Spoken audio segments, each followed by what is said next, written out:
10. Fractured.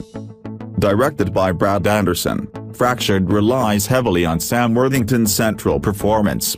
After a near tragedy, Ray Monroe, Worthington, brings his injured daughter Perry, Lucy Capri, and frightened wife Joanne, Lily Rabe, to a hospital, only to lose sight of them and then be told that they were never really there.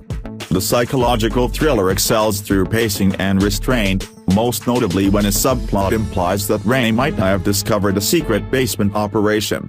At 100 minutes in length, there's a Twilight Zone effect to Fractured that creates a sense of sustained paranoia. Anderson essentially revs the engine early on, and doesn't hold back as Ray increasingly becomes more disturbed and maniacal. He's both a sympathetic figure and a man clearly on the edge of a breakdown. Structurally, the editing captures the essence of the film's title. Fractured is a solid Netflix original, one that released without much buzz as the streaming wars escalated in October 2019. 9. Always Be My Maybe. Explorations of culture fuel Nahnatchka Khan's Always Be My Maybe, a romantic comedy with a loaded soundtrack. Ali Wong stars as celebrity chef Sasha Trina, while Randall Park plays her longtime pal Marcus Kim, an endearing San Francisco native who's yet to fully take control of his life as an adult. The first half of Always Be My Maybe hits all the usual genre tropes, but the comedy significantly increases when Keanu Reeves makes a cameo as a caricatured version of himself. By delivering an exaggerated performance as Sasha's new boyfriend, Reeves shines a light on the natural chemistry between Wong and Park, who previously collaborated on ABC's Fresh Off the Boat. Once Sasha and Marcus unload their feelings, both quietly and loudly, Always Be My Maybe suddenly feels more organic and less contrived. Whereas Netflix's 2018 rom-com Set It Up highlights the charisma of female lead Zoe Deutsch, Khan's film similarly does the same with Wong, only her character's road to reality is much more intense. Despite all the genre cliches, Always Be My Maybe is indeed a smart romantic comedy, one that features characters who must truly humble themselves to find happiness. 8. Soni. A Hindi-language film, Ivan Era's Soni explores gender roles in New Delhi. More specifically, it's about the danger that women face when challenging authoritative figures. In this case, Jeetika Vidyalin stars as the title character, a no-nonsense police officer trying to deal emotionally with a divorce. As Soni's inner turmoil escalates, she becomes increasingly aggressive. When she slaps a Navy officer, Soni must face the consequences and confront a patriarchal system that protects its own. As with Fractured, Soni features a strong central performance. To complement the lead character's morose mood, cinematographer David Bolan keeps a saturated color palette throughout, making it seem that Soni is living in steady rain. Era's film plays out like a regular police procedural, allowing for he and co-screenwriter Kisley to focus on the systematic oppression that Soni confronts. And Soni isn't quite an innocent figure, either. She's rough around the edges, and makes various questionable decisions, but such is life, though. As Soni suggests, a change of scenery can sometimes lead to a refreshing new perspective. 7. Atlantics. The epitome of original filmmaking, Mati Diop's Atlantics revolves around dreams and nightmares in Dakar, Senegal.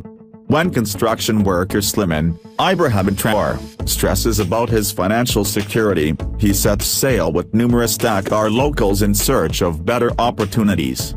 Meanwhile, Ada, named Benita Sane, plans to marry the brother of her star-crossed lover, Slimane. As the Dakar narrative becomes more hectic, Atlantic's visuals become moody and atmospheric. Diop initially pays homage to famous Senegalese filmmakers like Ousmane Sembène and Djibril Diop Mambéty, only to establish her own cinematic voice. Atlantic stands out for its visual style, but also through Diop's messaging, specifically via the lost spirits that haunt Slimane's brother, Omar Babakar Silla.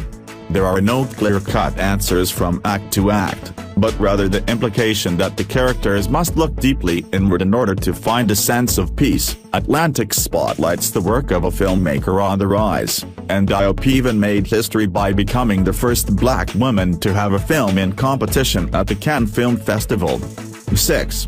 Dolemite is my name.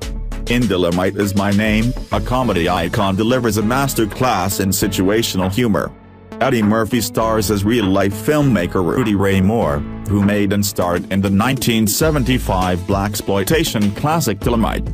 Written by Scott Alexander and Larry Karaszewski, Dolemite is my name pops from scene to scene with sharp one-liners, while Craig Brewer's direction captures all the atmospheric flavor of Rudy Ray's world, much like he did with the 2005 music drama Hustle and Flow. But Dolemite is my name is ultimately a showcase for Murphy, who proves that he's still a viable leading man. There's a true nostalgic quality to Dolemite is my name thanks to Murphy's dialogue delivery. Longtime fans will surely think of comedic gags from the Beverly Hills Cop franchise, or even Murphy's classic 80s stand-up shows. But what's fascinating is Murphy's versatility as a performer. Time and time again, he's shown a unique ability to improvise in the moment, but also scale it down for genuine and heartfelt interactions with supporting characters.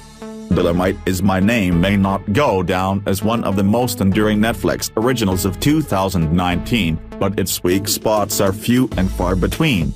The attention to detail is immaculate, specifically in how Brewer recreates the most famous Dolemite moments. It's a well-oiled machine made by seasoned Hollywood pros. 5. The Forest of Love. Directed by Japanese filmmaker Soni, The Forest of Love is a bizarre, 151-minute dramedy about meta-filmmaking and manipulation of power. It's a violent and provocative film centered on the mysterious Joe Murata Kipashina.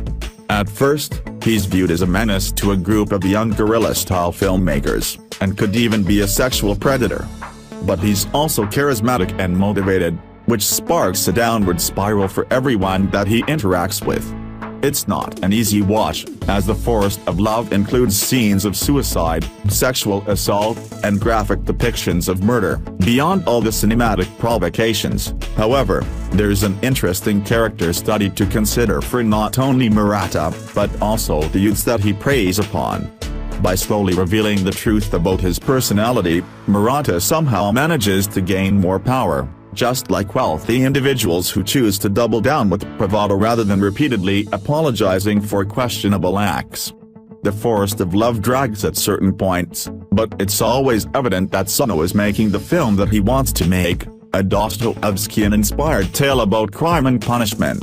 And Soni seems to be having one hell of a time, allowing for a roller coaster viewing experience. 4. I Lost My Body. A French animated film directed by Jeremy Clapin, I Lost My Body features a surreal premise for a commentary about acceptance and fate. The film begins with the severed hand trying to find its body, a subplot that complements the primary storyline about the lonely pizza delivery boy named Nate. He secretly obsesses over a customer named Gabrielle, and secures a workshop job with her father. I Lost My Body has the tone and mood of a Guillermo del Toro film, but the key to its effectiveness may be the increasing suspense and visual foreshadowing about the inevitable severing of Nate's hand. Nate is a tragic figure in I Lost My Body, having been traumatized by a childhood car accident that left his parents dead. If he doesn't initially feel relatable due to his low-key stalking, that changes once he builds a genuine friendship with Gabrielle.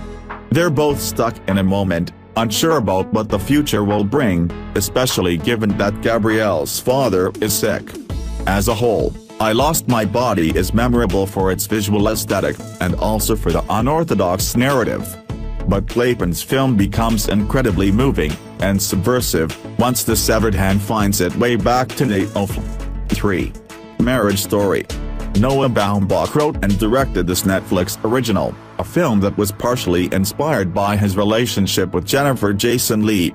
In Marriage Story, Scarlett Johansson and Adam Driver star as separating couple Nicole and Charlie Barber, who discover just how emotionally draining divorce proceedings can be. The film is surprisingly lighthearted and full of memorable performance moments, courtesy of the acclaimed ensemble cast. For example, Merritt Wever has a relatively small role as Nicole's sister Cassie in Marriage Story, but capitalizes on her brief screen time with numerous comedic moments. Similarly, Alan Alda takes a naturalistic approach with his lawyer character Bert Spitz, a man whose empathy grounds every one of his conversations with Charlie. The Marriage Story headliners are Driver and Johansson, of course, and they showcase their full skill sets through deeply intense and casual conversations. Incidentally, Marriage Story captures all the ups and downs of a divorce, and how ongoing events affect everyone associated with the couple in question.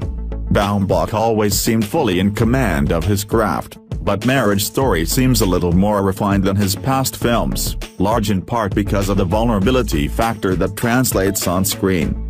2. The Two Popes. Whereas Marriage Story is grounded in everyday concepts, The Two Popes is more philosophically expansive. Directed by Fernando Meirelles, the drama focuses on the relationships between Pope Benedict XVI, Anthony Hopkins, and Cardinal Jorge Mario Bergoglio, Jonathan Pryce, who form a unique bond while discussing the future of the Catholic Church. Bergoglio was selected for the papacy, Pope Francis, after Pope Benedict XVI stepped down in 2013. The Two Popes addresses well-publicized scandals associated with the Catholic Church, but never becomes so intense that it feels like a traditional drama about religion. Instead, it's the character interactions that keep the film from becoming too heavy, even if that means fictionalizing certain events. The lead performances by Hopkins and Pryce are the main attraction, but it's Meirelles' direction that makes The Two Popes far more than just a decent character study. The filmmaker floods the screen with a variety of Vatican-themed colors, while cinematographer Cesar Charlone does God's work through visually symmetric framing that establishes a sense of order, but also clearly separates the main character in certain moments. And The Two Popes would be an inferior film without Anthony McCartan's script, one that peppers humor into each papal conversation, but also features some truly visceral dialogue as well. The Two Popes is a masterful piece of filmmaking. 1. The Irishman. With The Irishman, Martin Scorsese shows that he's still one of cinema's most daring filmmakers. The 209-minute drama is based on the book I Heard You Paint Houses, which details the murder confessions of alleged hitman Frank Sheeran. Thematically, The Irishman harkens back to many of Scorsese's most beloved crime classics, only the scope and structure requires a little more directorial polish, most notably in relation to the de-aging technology used for stars Robert De Niro, Sheeran, Al Pacino, Teamsters leader Jimmy Hoffa, and Joe Pesci, Philadelphia mob boss Russell Bufalino. Given the unreliable narrator, Sheeran, The Irishman isn't quite a purely factual account of what transpired before Hoffa's 1975 disappearance. But Scorsese's epic runtime and narrative structure allows for a slow-burn viewing experience that properly explores the totality of Sheeran's confessed timeline. Some performers barely speak at all, like Anna Paquin as Sheeran's unnerved daughter Peggy. But therein lies the beauty of The Irishman, as Scorsese provides all the expected mayhem from male characters, but also delivers subtle commentaries via what's kept below the surface. Ernest Hemingway's iceberg theory. Even if Sheeran's account isn't true, The Irishman remains a fascinating Netflix original about revisionist U.S. history. Subscribe to our channel. Activates the bell so you know when we upload a new video, and you can also watch other videos that we have published.